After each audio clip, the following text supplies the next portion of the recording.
For these things, Zach. Oh, no. Some of them may have been the same. And then, This is where we were on Friday. Not in this room, of course, but this is the slide that we finished with on Friday. I was giving you a preview for the reading quiz. We have to know when you have an ionic compound, also known as a salt. When you put it into water, the ions break apart from each other, and we need to know whether ions are positive. Well, not positive. We do have to know that. That's pretty elementary stuff. But we need to know whether they're acidic or basic. So yeah, like NH4Cl, those two break apart. You see, oh, the NH4, yeah, that's the conjugate acid of ammonia, NH3. So that's an acid solution. NaNO2 is a basic solution because the sodium is neutral, but the NO2 ion is the conjugate base of HNO2, which is a weak acid. My suggestion is to spend a lot of time on the salt section.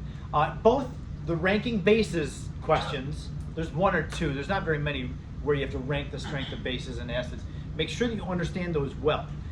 And then the salt, this is not an easy thing. As you see, just from the reading quiz. So I told you on the reading quiz you didn't have to do any calculations. But then for the real quiz, you will have to do some calculations. So if I ask you to find the pH of a salt solution, like in this case, we put this ionic compound, sodium cyanide, put into water, and we're going to see if we have a pH meter in there. The pH meter is going to leave 7. It's either going to go up or down. Well, it's because sodium doesn't affect the pH. However, the cyanide ion does affect the pH because HCN is a weak acid, therefore CN negative is a weak base. So the cyanide ion's presence is going to cause the pH to go up. Now, I need to admit something. I have done a bad thing, and I told you this on Friday as well. All of these chemical equations that I'm giving you is not healthy. I should not be giving you all these chemical equations because some people will say that that's one of the hardest things in these problems is knowing what chemical equation to write, what is happening in the solution, and then how to write the chemical equation for what's happening. Pay a lot of attention to that when you're doing the exercises in the book. In the next chapter, chapter 15, everybody will say that. Oh yeah, the math is not that hard, just writing the chemical equation, knowing what reacts with what in the solution, because the reactions are more complicated in the next chapter. So that'll just give you something to look forward to after exams. But yeah, even in this chapter, knowing that cyanide is a base, okay, so can you write the chemical equation when you have a base in water? Well, you have to have water as your other reactant. You've got to have the base reacting with water. In this reaction, the water is acting as a Bronsted-Lowry acid. It's releasing, it's donating a hydrogen ion, and then the cyanide ion is accepting the hydrogen ion. So that's why we get these two products. The CN started with no hydrogen ion, but it finished with a hydrogen. It accepted a hydrogen. Okay, so we have the chemical equation. It is there before us, and we have our initial concentration already given up there. So, oops. So of course, the way this thing works, the HCN and OH start at 0. And by the way, we saw last week, and I want to remind you, the OH is, I have a 0 here initially for the OH. Let's just put an asterisk there. The OH isn't really 0 initially. Remember talking about that? The hydroxide concentration is 1 times 10 to the negative 7th in pure water. So we really don't have 0 hydroxide, but for these normal acid-base problems, the change is going to be so much more than 10 to the negative 7th that you can just ignore the 10 to the negative 7th power. It's practically 0. But we should at least not forget that there is already some hydrogen ion and some hydroxide ion present in water before any reaction even starts, so that you don't get caught off guard when you have a very small amount of hydrogen or hydroxide added, that small amount doesn't dominate sometimes you can't neglect that 10 to the negative 7th. So we'll do this problem, and then I'll take you back to the fact that, well, hydroxide wasn't really 0 to start with, but it was okay to write it as 0 because it was negligible. So let's just go ahead and do the problem. The left side goes down by x, the right side, both those go up by x.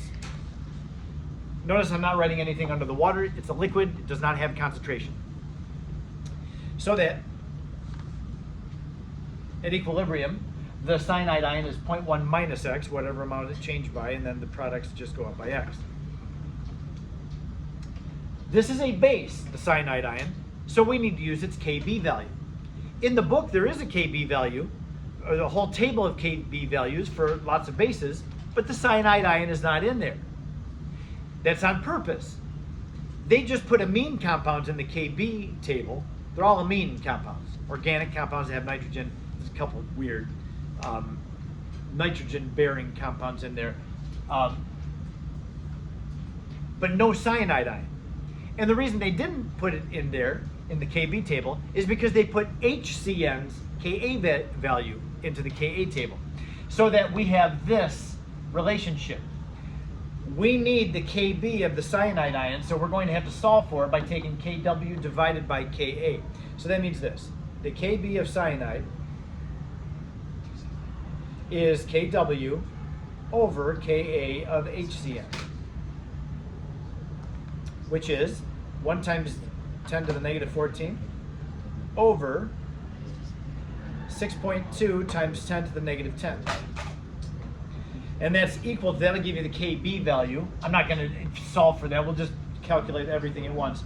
That's equal to x squared over 0.1 minus x.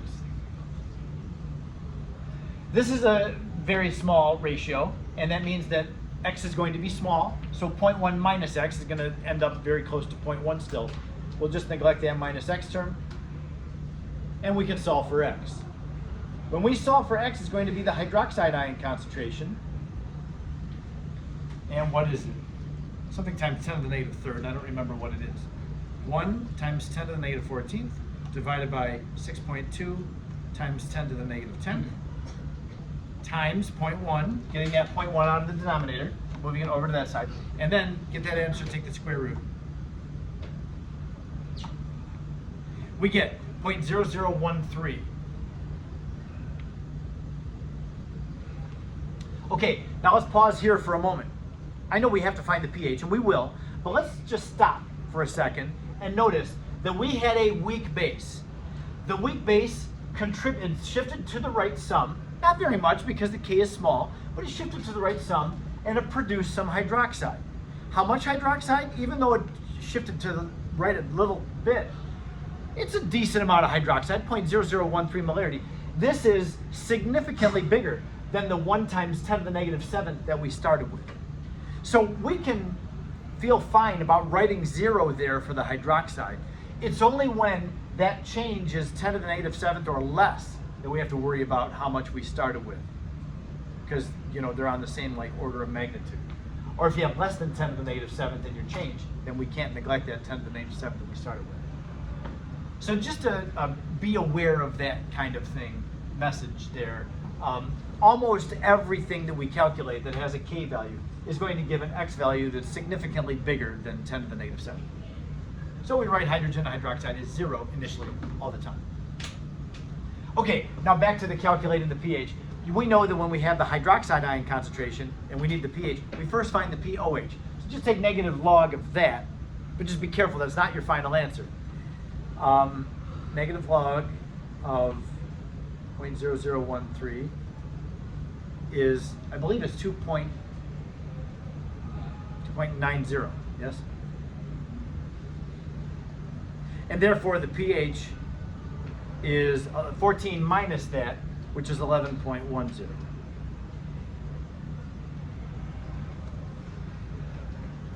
Reasonable test? Yes, it should be fine. This is a basic solution, so it should raise the pH. And you notice it raises several pH units from 7, and that's because HCN is a very weak acid. Therefore, CN negative is a fairly strong base. The weaker an acid is, the stronger its conjugate base is. I'm not saying that CN negative is a strong base, but it's stronger as a base than HCN is as an acid, because they're inversely related to each other. We good with that? That makes sense? Now for the next one, I've got another example of a salt and water. This time it's ammonium chloride. Once again, I look at this and think, I needed to leave that totally blank. I'd like to have you do this problem. I've pretty much done all the work for you. You just have to finish it. You know, you have the momentum in the problem. Just finish the job there and come up with the pH of this solution.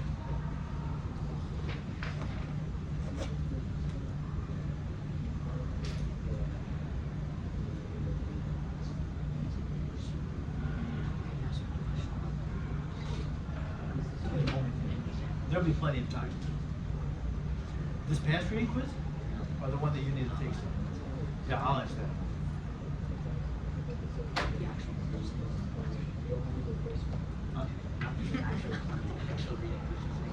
Okay, so I get it.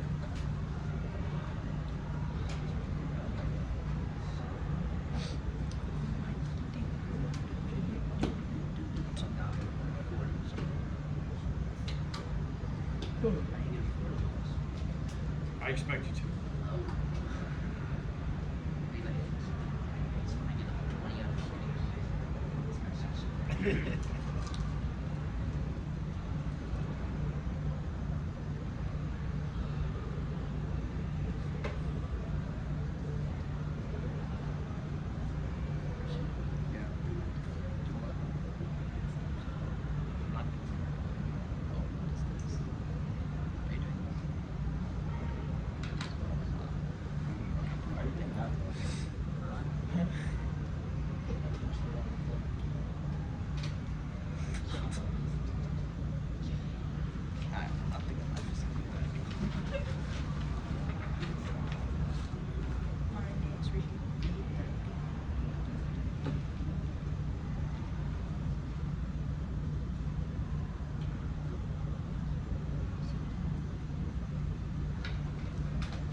NH4 is nice because it's our only conjugate acid that's actually in the Ka table, so we don't have to take Kw over Kb for this one. NH4 is right there, 5.6 times 10 to the negative 10 in the Kas.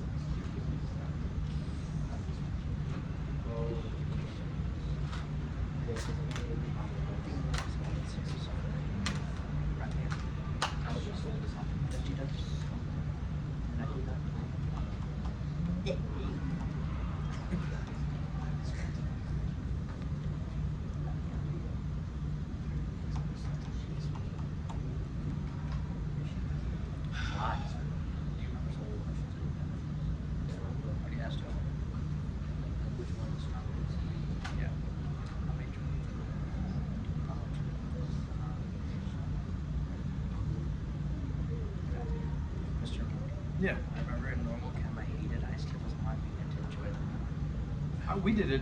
Yeah. I showed you ice I tables. hate it. Yeah. It's the worst thing ever. I'm glad you like it though. Oh, me. Oh, me. Me. It ratted me out. How'd you do? Pretty good. Did you get 4.82? Yeah. Yeah. NH4 is a pretty weak acid. So if you look at the Ka value there, 10 to the negative 10th power, it's not going to change the pH very much. And sure enough, yeah, just a couple of pH units down is all we get.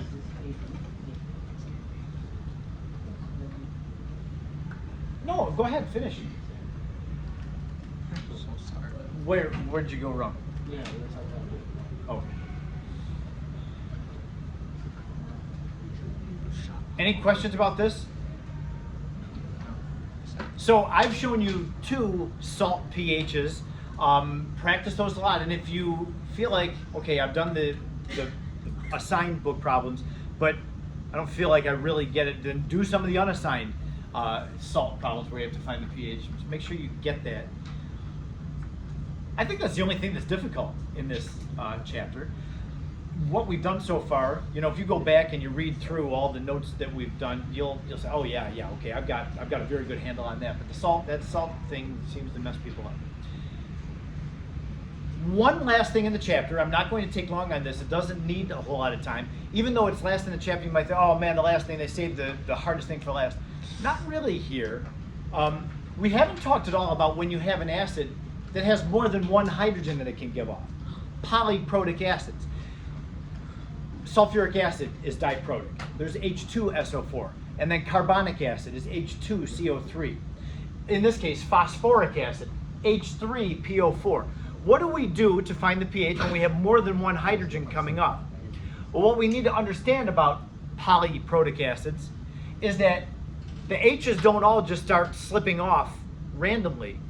The H's come off sequentially, different strengths for each hydrogen that comes off. So the first hydrogen comes off always the strongest. We can see that with H3PO4. I gave you those 3 hydrogens, so we have the 3 Ka values. We're going from H3PO4 to H2PO4, giving off the first hydrogen. The Ka value is 10 to the negative third power. 7.5 times 10 to the negative third.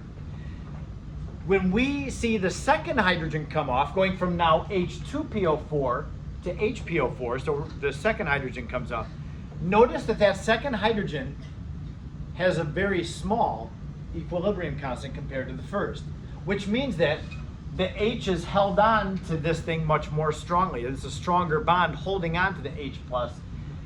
So the second Ka is roughly 100,000 times weaker than the first Ka. Where did I get 100,000? 10 to the negative third to 10 to the negative eighth is a change of 10 to the negative fifth. That means that this second number is 1/100,000th of the first. Yeah, you got a question? So H2PO4 minus and HPO4 minus 2, those are both amphoteric, right? Yes, those would be So then, amphoteric. are they more acidic or basic? Well, it depends on, like this Ka is 6 times 10 to the negative 8.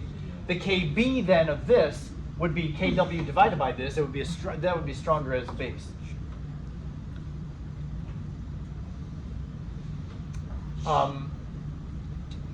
Sorry, I just said that wrong. This would be stronger as a base because it's, so HPO4 would be a very strong base because it would be Kw divided by that. Yeah. No, I said that wrong again. Because, sorry. H2PO4 is the conjugate base of this acid. So the Kb of this would be Kw divided by that. This is amphoteric, yeah. So this is a very weak base because this is the H3PO4 is such a strong acid. But this would be a pretty strong base because its Kb would be Kw divided by that. This would be a very strong base.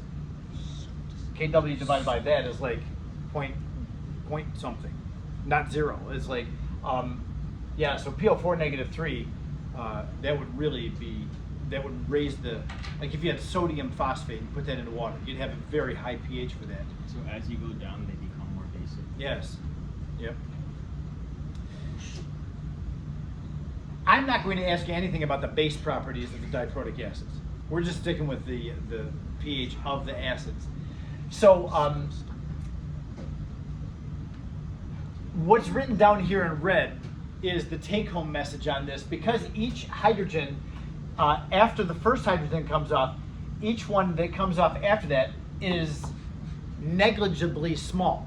It's like you don't even have to pay attention to them. So what it says down here is when you have a polyprotic acid, all you have to worry about when you're finding the pH is the first Ka value, the first hydrogen that comes off. Now I want to show you a calculation which confirms that. Try not to get caught up in my calculation. It's going to look a little bit different than what we've done, just a little bit different though. This next slide is going to confirm what my red statement was in the previous, where we only have to consider the first hydrogen coming off when we have a polyprotic acid. Take a look at this. We have 5 molar H3PO4 to start with. The Ka of the first hydrogen coming off is 7.5 times 10 to the negative third. Got a visitor, Mr. Hi. Where are Olivia for your interview? You know what? Olivia sits normally in this seat and she's not here today. Okay. So she will be back tomorrow, she told me. I could be Olivia. So if you can wait until tomorrow, Yeah. that would be fine. Thank you. Oh, yeah. Thanks, guys. So for the second H2PO4 releasing a hydrogen, I'm just taking these from the previous slide. The Ka2 was 6.2 times 10 to the negative third. Not negative, so negative 8. Is that right? Yeah. 6.2 and 7.5. Okay, so we can see this second equation is going to much more heavily favor the left side than the first one does. First one goes to the right quite a bit because that's a pretty healthy K value. It's still weak, but it's fairly strong. So let's take a look at what this gives us. If we have 5 molarity of H3PO4, it is going to dissociate some. It's going to go down on the left by X and up on the right by X. So we have 5 minus X, X, and X. Now we're going to solve for X.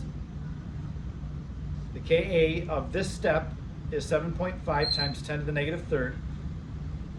That's equal to X squared over 5 minus X. Even though K is not really that small, I'm still going to use the 5% rule and just neglect that minus X term. We're going to find that the X value is going to be within 5% of the original concentration 5. So it's fine to use the 5% rule. It works. Okay, so when you solve for X on this one, you take your calculator and go the K times 5 and then take the square root of it, you will get X equal to 0.19 molarity. So the first hydrogen coming off of H3PO4 is going to give us a hydrogen ion concentration of 0.19 molarity, right? That's what the X value represents. Now, the first equation has come to equilibrium. The two products are 0.19 and 0.19 molarity. They're both called X, and I solved for X. These are both 0.19. Now, we want to observe the second hydrogen coming off. So we're going to take H2PO4. Remember, the first reaction is at equilibrium. The H2PO4's concentration is not 5 molarity. It's only if this thing is strong will it make this 5 molarity. It's weak, so it doesn't make as much because most of it stays together as H3PO4. So that's where I get this. In my H2PO4 dissociation, I have an initial concentration of 0.19. I got that from right there. So that's the concentration of H2PO4 that we're starting with. We have an initial concentration of hydrogen. Notice that the H2PO4 is going to produce some hydrogen ions, but we're already starting with a concentration of hydrogen, 0.19. Now, the HPO4 is 0 to start with because pure water doesn't have any HPO4 in it. So this reaction, the second reaction, does have to shift to the right because we can't end with HPO4 having a value of 0. So it's going to go down by X on the left, up by X on the right. So that H2PO4 is 0.19 minus X, HPO4 is X, and hydrogen ion is 0.19 plus X.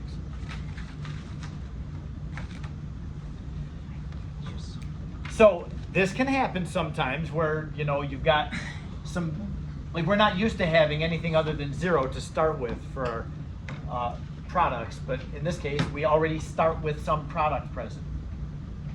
Well, when we do the K expression, we do it the way that we've learned how to do it in chapter 13, Ka2 this time, equals the products over the reactants. So that would be X times 0.19 plus X, that's the products, over the reactants, 0.19 minus X.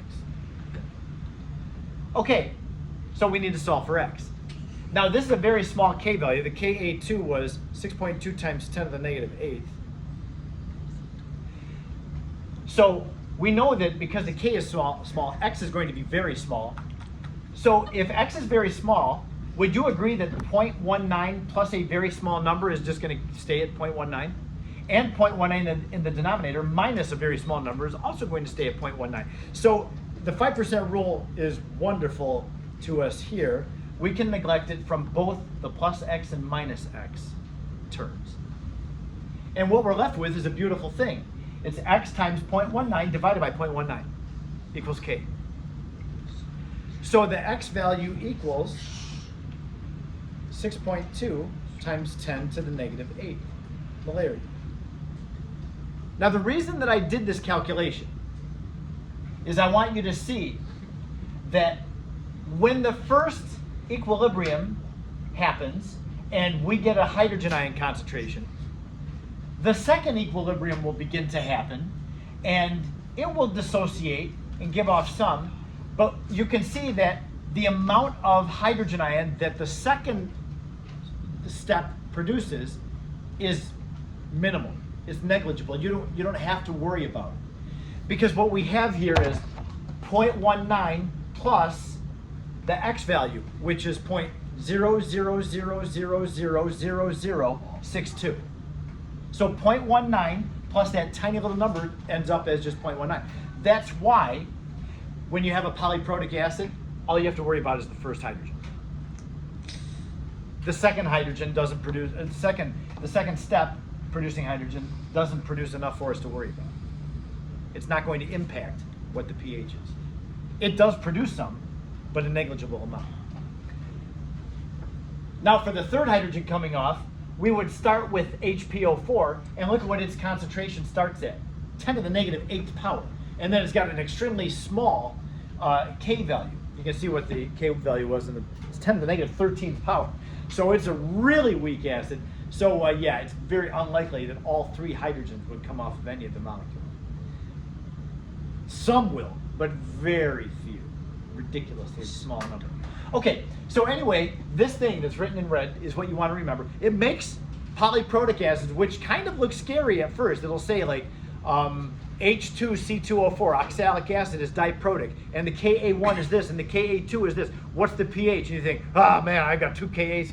But then you remember, oh yeah, this is diprotic.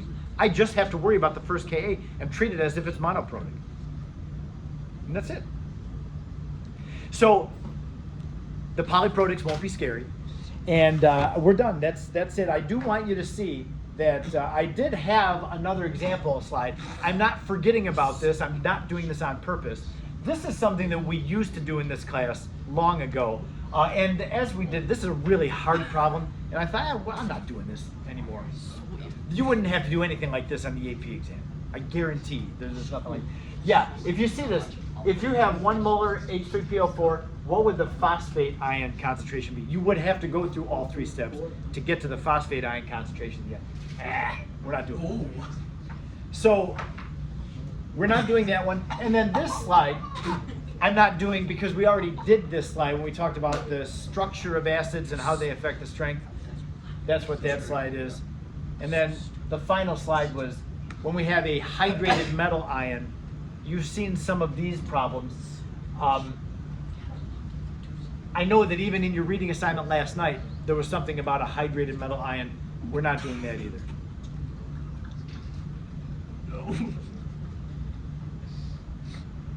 So we're done. Let's see, there's almost 15 minutes left in the hour. We have work time now, and then tomorrow's a work day as well. I'll put you to work. Put you to work washing my car. Mr.